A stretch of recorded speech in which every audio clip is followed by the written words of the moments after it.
Hello friends, कैसे हैं आप लोग।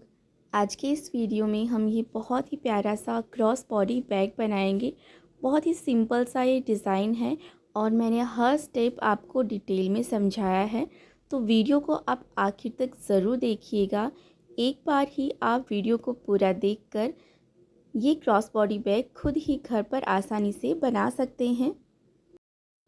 बैग बनाने के लिए मैंने यहाँ पर लाइनिंग का एक पीस पहले ही कट करके रख लिया है और यहाँ पर मैंने रबर शीट का भी एक पीस कट करा है, जिसकी लंबाई मैंने 11.5 इंच और चौड़ाई मैंने 8 इंच रखी है। अस्तर वाले कपड़े के ऊपर रबर शीट का पीस रखने के बाद में उसके ऊपर हम मैन फैब्रिक रखेंगे, जिससे कि हम बैग बना रहे हैं, और तीनों को हम पिनअप करके एक साथ कर लेते हैं, क्योंकि इसके ऊपर हम सिलाई लगाकर इसकी सीट क्विल्ट करके तैयार करेंगे। ये बैग बनाने के लिए मैंने ये क्रैप के कपड़े का यूज़ किया है। वैसे आप किसी भी तरह के कपड़े से इसे बना सकते हैं। अगर आप कोई ब्लाउज़ या फिर कोई ड्रेस वगैरह बनाते हैं, उसमें अगर कपड़ा बच जाता है, उससे भी ये बैग बनाकर रेडी कर सकते हैं। सेम साइज़ की हमें 2 शीट बनाकर रेडी करनी है। तो दूसरी शीट के लिए भी मैंने यहाँ पर कपड़ा और रबर शीट कट कर लिया था। इसे भी हम इस तरह से सेट करके और पहले पिनअप कर लेते हैं।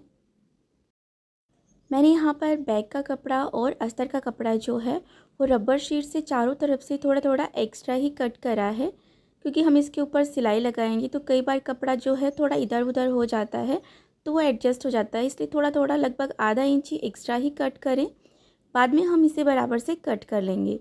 तो मैंने इसे यहाँ से पिनअप कर लिया है। अब मैं इसके ऊपर सीधी लाइनें बना रही हूँ। इन्हीं लाइनों के ऊपर से हम इसके ऊपर सिलाई लगाएंगे।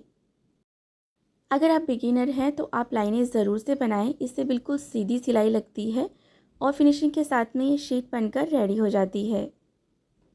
जब शीट बिल्कुल फिनिशिंग से बनती है तो उससे बना हुआ बैग भी दिखने में अच्छा लगता है। तो इन्हीं लाइनों के ऊपर से मैं इसके ऊपर सिलाई लगा लेती हूँ। दूसरी शीट भी बिल्कुल इसी तरह से सिलाई लगाकर तैयार करनी है। सिलाई लगाने के बाद में चारों तरफ से जितना भी एक्स्ट्रा अनइवन कपड़ा होगा उसे रबर शीट के बराबर से कट कर लेंगे। बैग के लिए स्ट्रैप बनाने के लिए मैंने यहाँ पर एक पीस कट करके रखा है। इसकी चौड़ाई मैंने 4 इंच और लंबाई मैंने 46 इंच रखी है।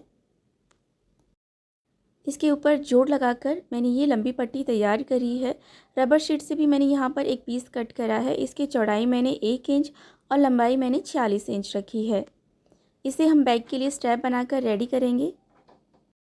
अभी देखिए, रबर शीट वाले पीस को इसके अंदर इस तरह से रखना है और इस कपड़े को इसके ऊपर इस तरह से फोल्ड करके हमें इसके ऊपर सिलाई लगानी है।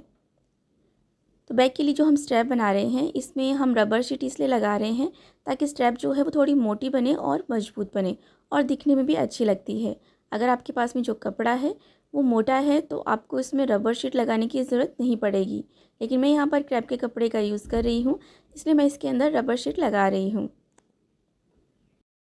अभी देखिए, इसे इस तरह से फोल्ड करके पहले हम इसके एक साइड सिलाई लगा लेते हैं।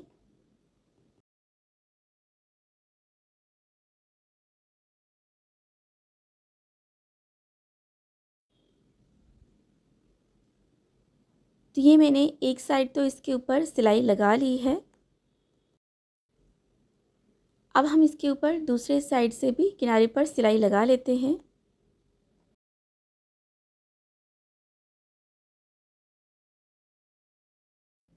ये हमने बैग के लिए स्टेप तो बना ली है।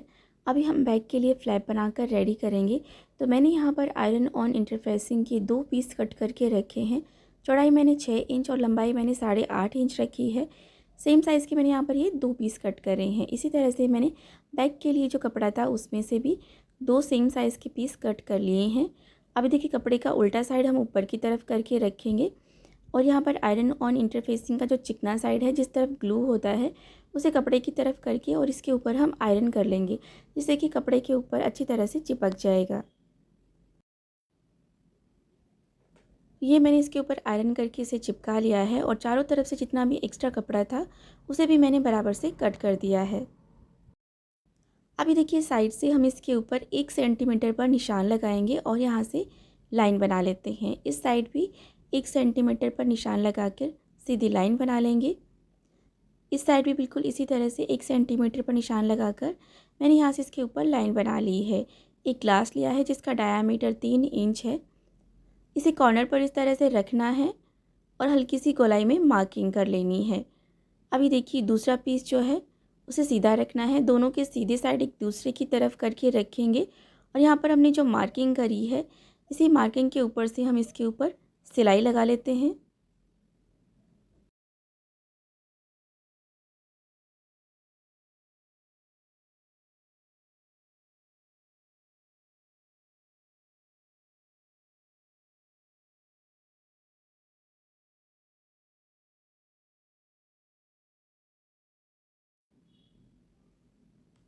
तो ये मैंने इसके ऊपर सिलाई लगा ली है। अब देखिए साइड में जितना भी एक्स्ट्रा कपड़ा होगा उसे हम बराबर से कट कर लेंगे।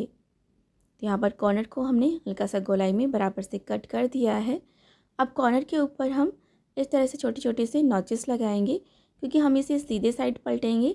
कॉर्नर पर आप नॉचेस लगा लेंगे तो कॉर्नर फिनिशिंग के साथ में सीधे साइड पलट जाएंगे। तो नॉचेस आप याद करके लगा लें। सीधे साइड पलटने के बाद में इसे अच्छी तरह से हाथ से प्रेस करके इसे सेट करेंगे सिलाई को, और फिर इसके ऊपर किनारे पर हम टॉप स्टिच लगा लेते हैं। टॉप स्टिच लगाने से यहाँ पर सिलाई अच्छी तरह से बैठ जाएगी और इसमें फिनिशिंग भी आ जाएगी। आप चाहें तो इसके ऊपर आयरन कर लें, इससे भी अच्छी तरह से सेट हो जाएगा। अब देखिए हमने ये जो शीट रेडी करी थी इसके ऊपर यहाँ पर कॉर्नर पर हमें 2 सेंटीमीटर पर निशान लगाना है, लाइन बना लेनी है। इस साइड से भी 2 सेंटीमीटर पर निशान लगाएंगे और लाइन बना लेंगे। तो ये हमने 2 बाई 2 सेंटीमीटर का बॉक्स जैसा बना लिया है यहाँ पर। इसी तरह से इस कॉर्नर पर भी हम 2 बाई 2 सेंटीमीटर का बॉक्स जैसी शेप बना लेते हैं। तो ये आप ध्यान से देखिएगा हमने शीट किस तरह से रखी है। तो कट लगाते समय आप इसका ध्यान रखें और फिर उसके ऊपर मार्किंग करके हमने जो यहाँ पर निशान लगाए हैं इसी निशान से हम इसे कट कर लेते हैं।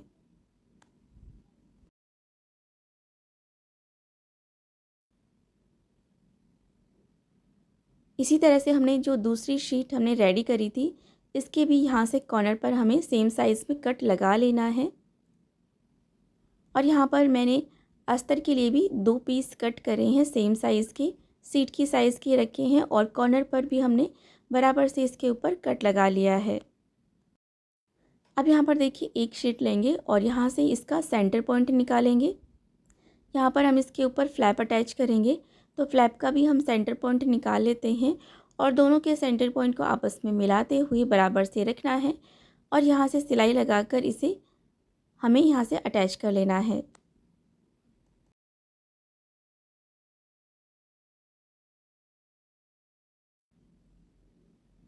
तो ये हमने फ्लैप भी इसके साथ में अटैच कर लिया है।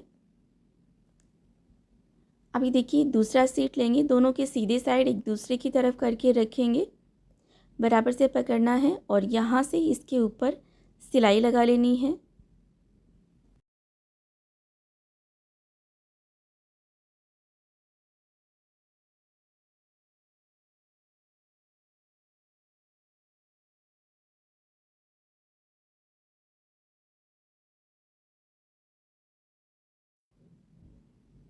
तो ये मैंने इसके ऊपर सिलाई लगा ली है। अभी देखिए कॉर्नर के ऊपर हम सिलाई लगाएंगे तो इसके लिए हमें इसे इस तरह से पकड़ना है। तो ये आप ध्यान से देखिएगा और यहाँ पर जो हमने सिलाई लगाई है इसके मार्जिन को देखिए इस तरह से फैला कर रखना है, पिन अप कर लेना है यहाँ से और यहाँ पर हम इसके ऊपर सिलाई लगा लेंगे। दूसरी साइड से भी कॉर्नर पर बिल्कुल इसी तरह से सिलाई लगानी है।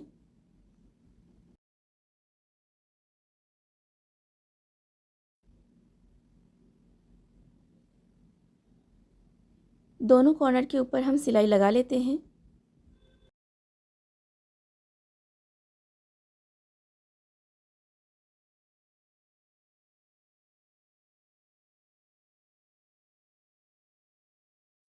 ये मैंने दोनों कॉर्नर के ऊपर सिलाई लगा ली है। अभी अस्तर के लिए हमने जो पीस लिया था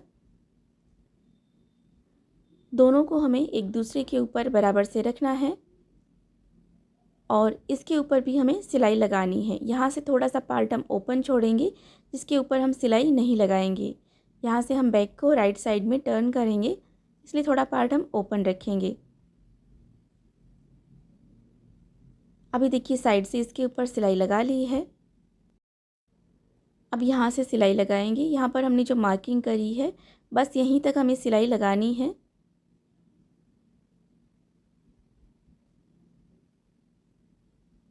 अभी देखिए यहाँ पर भी हमने सिलाई लगा ली है। इस साइड से भी हम इसके ऊपर सिलाई लगा लेते हैं। अभी देखिए हम इसके ऊपर भी कॉर्नर पर सिलाई लगाएंगे। तो पहले जैसे हमने बैक के लिए जो शीट के ऊपर सिलाई लगाई थी, अस्तर वाले कपड़े पर भी बिल्कुल उसी तरह से पकड़कर दोनों कॉर्नर पर सिलाई लगा लेनी है।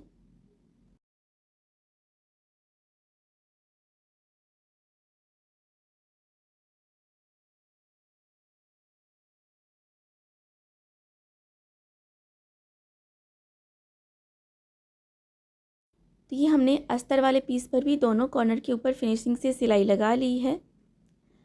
अभी देखिए हम इसके साथ में स्ट्रैप अटैच करेंगे।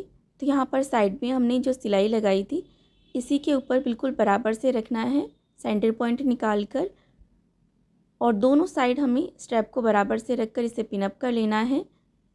और यहाँ से इसके ऊपर सिलाई लगाकर ये स्ट्रैप जो है यहाँ पर अटैच कर लेनी है।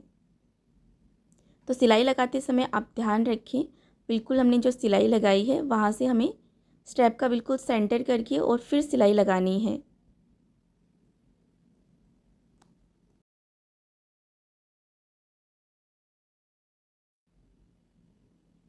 तो ये हमने स्ट्रैप भी अटैच कर ली है। अभी अस्तर वाले पीस का सीधा साइड बाहर की तरफ करेंगे और इसे बैक के अंदर इस तरह से रखकर साइड में जो हमने सिलाई लगाई है दोनों की सिलाई को सिलाई से मिलाते हुए पिन अप कर लेना है।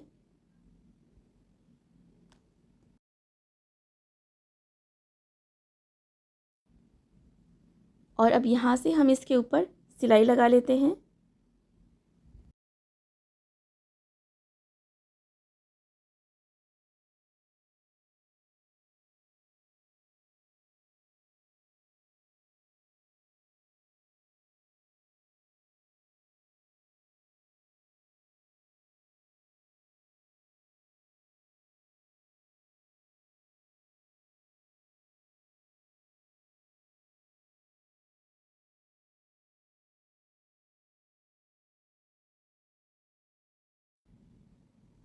तो ये मैंने इसके ऊपर सिलाई लगा ली है। अभी अस्तर वाले पीस को बाहर की तरफ निकालना है और यहाँ पर जो हमने सिलाई नहीं लगाई थी यहाँ से हम बैक को सीधी साइड पलट लेते हैं।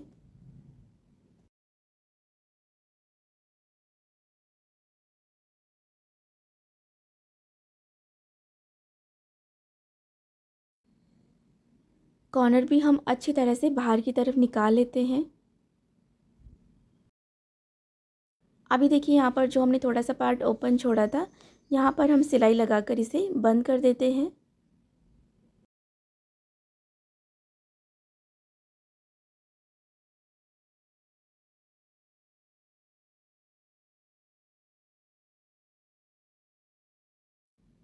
तो देखिए यहाँ पर फिनिशिंग से सिलाई लगाने के बाद में अस्तर वाले पीस को बैक के अंदर की तरफ डाल देना है और यहाँ से इसे बराबर से पकड़कर पहले पिन अप कर लेते हैं और फिर इसके ऊपर टॉप स्टिच लगा लेते हैं।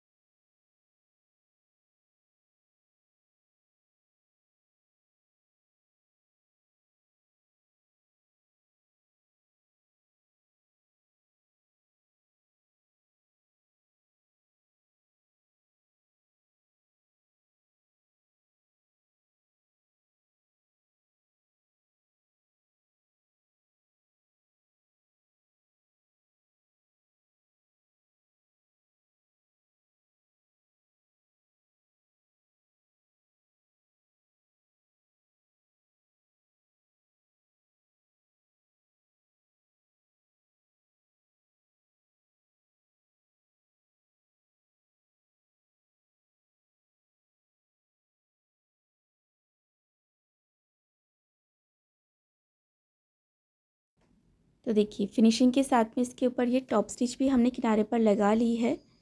अभी देखिए साइड से इसे इस तरह से पकड़ना है बराबर से और यहाँ से पहले हम इसे पिन अप कर लेते हैं। नीचे की तरफ जो कॉर्नर है उसी कॉर्नर से बराबर से पकड़ना है और साइड में हम इसके ऊपर थोड़ा थोड़ा कपड़ा दबाते हुए सिलाई लगा लेंगे। दूसरी साइड से भी देखिए बिल्कुल इसी तरह से बराबर से फ़ोल्ड करना है और फिर इसके ऊपर सिलाई लगा लेनी है। बिल्कुल थोड़ा थोड़ा से यहाँ पर दबाते हुए कपड़ा और सिलाई लगाएंगे।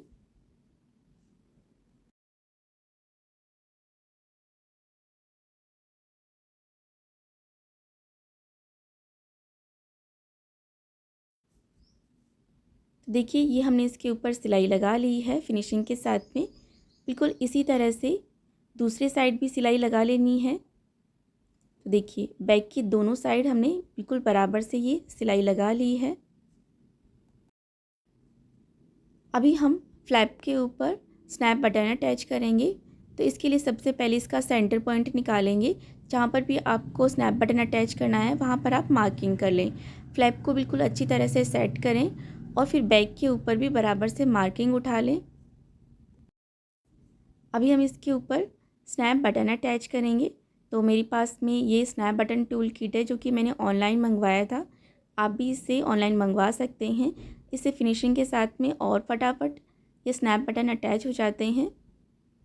तो अगर आप ब्लाउज़ बनाते हैं या फिर कोई ड्रेस वगैरह भी बनाते हैं तो उस पर भी अगर आपको ये स्नैप बटन अटैच करने हो तो इस टूल किट से काम जो है वो जल्दी हो जाता है।